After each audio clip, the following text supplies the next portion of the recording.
Thank you so much, Angelo. Well, with that, I guess we better get moving along into the company pitches. So I would like to introduce our first presenter, Randall Adcock. He is the president of Wayfinders Business Cooperative. So Randall, you can share your screen and make sure your mic is turned on, and then we can get going. Wayfinders provides management support tools and a community of trust for small business and gig workers, and are developing an integrated productivity and collaboration software as a service in the cloud, as well as venues for business networking, teamwork, supply nets, industry clusters, and a business ecosystem. So with that, Randall, I'll take it away, and your 5 minutes starts now. Thank you, Erin. And is my screen up? It is. Great. I'd like to welcome everyone to this little pitch. My name is Randall Adcock, and Wayfinders Business Cooperative was incorporated in 2017, and so far it's been operated by a core of volunteers. My own background, just so you know who I am, I had a tech startup back in the early 90s. When that didn't take off, I became a business coach for 10 years. Then I leveraged that into work with Western economic diversification in the area of regional economic development. And so now, as a retiree from the federal service, I'm working on this full time. I'm going to take a few moments to explain that what we feel is the problem that we're addressing is the complexity overload or information overload that a lot of people are feeling around the world today. Our civilization has grown in complexity at an exponential rate, and there's so much change and confusion going on. There's a lot of uncertainty, and it's hard for people then as individuals in business to know how to position themselves. And they're also spending a lot of time with technology that is redundant, so things can be simplified. And so our solution is a simple standard platform. In a cloud environment, we'll have to have a mirror of the local regional business ecosystem with the tools for managing your business, as well as the relationships with the community. And across all of the open source software that we are developing, we have a single user interface. In combination, though, a lot has been lost in humanity, scaling up large corporations, and we thought it would be best if we bring things back down to a human scale. So we'll set up local chapters where people can interact with one another, make use of shared tools and accessories, and so on. As far as our credibility is concerned, I have complemented my own skill sets with that of our senior network analyst who works with Shared Services Canada and runs his own small business. That's Daryl. And Jenny, who's a business analyst, runs her own company, and she's done a lot of IT training over her 30 years of experience. We're still looking for more directors to complement our skill sets. We also have credibility through our advisors. We've got some of the best lawyers and accountants, the communications people available, including our co-op governance, which is an important piece. So we have a team of about a dozen IT contributors who have been helping out, putting pieces of the puzzle together. And it's pretty much a full suite of people with the skill sets required to get things done. And we've actually got quite a bit done to date. And on the member side of things, we've got 50 founding members. They've paid $100 per share, which is what we're charging for a one voting membership share. And this is subscription-based revenue primarily. We've been able to put on some events though, and we've tested our prototypes on our websites. As far as evidence is concerned, there is demand for this kind of platform, and more platform co-ops are coming up, none as integrated as ours, and there are a number of competitors out there who have carved off sectors, specific kinds of services in the cloud. Obviously, you probably all know about them.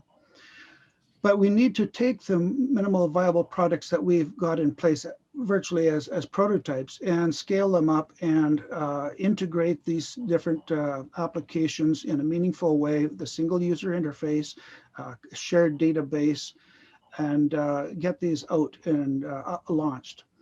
As far as membership engagement is concerned, we need to scale up as well for launching by getting more and more activities and communications with our members. We don't have full-time staff doing this, and we need to bring some people on board to help out with that. In terms of the finances, we're looking at costs of salaries and not a lot of equipment. We have enough to get started, software licenses, insurance, and then we need 150,000 angel investment. We are set up with investment shares, as you can see there, and we're looking at grants and donations. We are a social enterprise, so we can actually apply for grants. And in conclusion, the problem we're trying to solve is complexity and how to help people manage to find their way, cut away a lot of the problems and disruptions so they can focus on what they do best. We're trying to create collective intelligence within our team and within our community. And all right. Well, I think we're done now. Okay. Sorry to cut you off, Randall, but you sped through that well. That was great. Frank and Angelo, we'll turn it over to you guys now. Angelo, why don't you jump in first? Randall, thank you so much for your presentation, and I think I gained more and more insight on your solution and what you bring to the table as you navigated through your presentation. So some of the elements that I think that you should look at, being a social enterprise, I think you've clearly identified the impact that you bring to your member base. Okay, so that's good. But with all social enterprises, you want to make sure that you are going to be there in the long run to bring that value to as many members as possible, right? So the one thing that I would strongly recommend, and you talked about being at the MVP stage and looking at launching. What is your vision that you see yourself as an enterprise moving forward in 2 years' time and 4 years' time? So provide that roadmap on how you scale and what you need to scale, right? So you did identify the ask that you're looking for in terms of 150K, and that's great. But putting my angel hat, I'd like to get a sense of more detail in terms of what will I gain from that investment of 150K. So what's my return on my investment? And that sort of ties in with that whole scaling aspect that I just briefly mentioned. I'd like to have a little bit more clarity on how you differentiate yourself from that large collection of solutions that are out in the marketplace that you described. So what makes you so unique from all these others, and how sustainable is it as you scale your enterprise in the next few years, right? It's not just having a momentary differentiation, but you want to have a sustainable differentiator. Right. And on the other side is the resource aspect of it. It wasn't clear to me, Randall, how many people were totally committed and on board in terms of full-time staff, and how do you see that staff complement grow in order to achieve your growth trajectory? So those are some of the elements, but I do like what you're doing, okay? I think that it definitely is an area of need. And in these particular times where we're all facing lockdowns and restrictions, how do you harness the strength that members can bring to the table to help each other? It is a team effort. The only way that there can be success is if all of the members succeed in some fashion, and that usually requires significant collaboration. Yes. Thank you. Well, that's my initial feedback on it. And I do believe that social enterprises are the way of the future from companies' perspectives, particularly companies that have not only a social impact perspective, but also a for-profit model. So the hybrid of the two is, I think, the basis for successful new companies moving forward. You're making me very happy. That's my goal. Great. Right. Thank you, Angelo. So Randall, so for our audience, Randall did an awesome job. First of all, you did not come across nervous. You were very confident about what you're doing. So I'm not going to give you so much more about the business idea because I don't have all the details.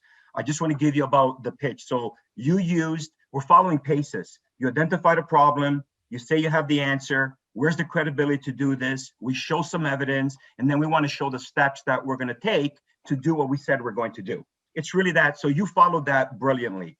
I thought you did a great job introducing yourself and establishing where you've been. Also, a tech, right where it was kind of new. You were right in it. Shows a lot of great credibility. The deck overall, we need more images, less words. I'm not more images, less words. In every slide, there's a lot of writing, and when there's a lot of writing, I'm trying to see if you're going to have a lot of writing, what is it that you want to draw my eye to on that, right? So, for example, on the problem, there was a lot in there. I got complexity overload, but there was so many listed on the problem and answer. It should be very simple. Complexity, I have to be honest, I still don't know what you're trying to do, right? I get it because I'll cheat a little bit. I got some insight from Angelo, but at the end of the day, I'm trying to figure out what does this guy do and what really sets them apart. So you went from problem right into the answer. And I love the way you went from the problem, you segued into the answer. But after showing the answer, now you have to say how it works. How is it going to work? What does it separate from the competition? What's so unique? It has to have that flow. You had it way down in the deck later on. So you got the problem. We need to be very clear on what the problem, your solution, how does it work? And then what's the competition look like? And what sets you apart? From there, you need to go into how do you make money? Because you can't do a financial forecast without showing what the business model is, right? And you didn't really do a forecast. You put some words up. There was no actual, things like that. So something to keep in mind, okay? You had credibility overload. There's like 4 slides on credibility. 1 slide with images of the people that are driving the company, what their expertise is, and maybe identifying what expertise you don't have to bring this technology forward. Because every image was a ton of people with a lot of writing, but I don't really know who does what. So for example, if you're a painting company, I would say, well, who in the business has painting experience, maybe sold these devices, right? So I couldn't quite get who's going to be the business development expert for this company, right? Okay. So normally we don't give this much detail, but because we have a little bit more time. The evidence slide was also with competition. You were trying to do 2 things at the same time. Once you introduce your products, guys, that you have to say how it works and how does it differentiate versus the competition. Then we can get into how do you make money, and you can start projecting, because if you don't know, I also don't know who the actual customers are here. Who would those customers be? Right. Sorry. No, we at 8 minutes? we're at 8 minutes. So sorry to cut you off, Frank. That's a lot of great info for Randall. I appreciate that. And you guys can connect offline on that. So just a reminder